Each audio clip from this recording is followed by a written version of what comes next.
Is ethical leadership in business an oxymoron? That is certainly one of the oldest jokes about ethical leadership and about business ethics, as they say. But no, it certainly is not.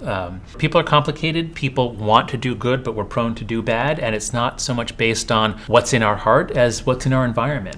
And so the idea that if we study real people and real organizations, we can come to some insights as to what kind of leadership, what kinds of policies, what kinds of punishments and rewards will make a group perform well and in a trustworthy way versus not.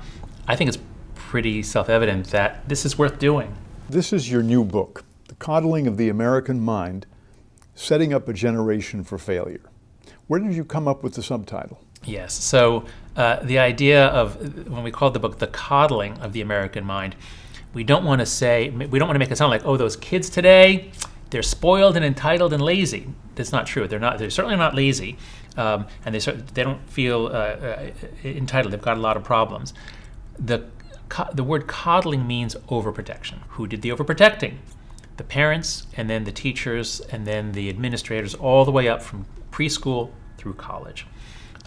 And so the key piece of data that I can just put out there to establish that there's a real problem is that rates of anxiety and depression were fairly stable in the first decade of this century. And then right around 2010, 2011, 2012, they start going up and up and up, especially for girls. But they go up steadily to the present time. They're still rising as far as we know.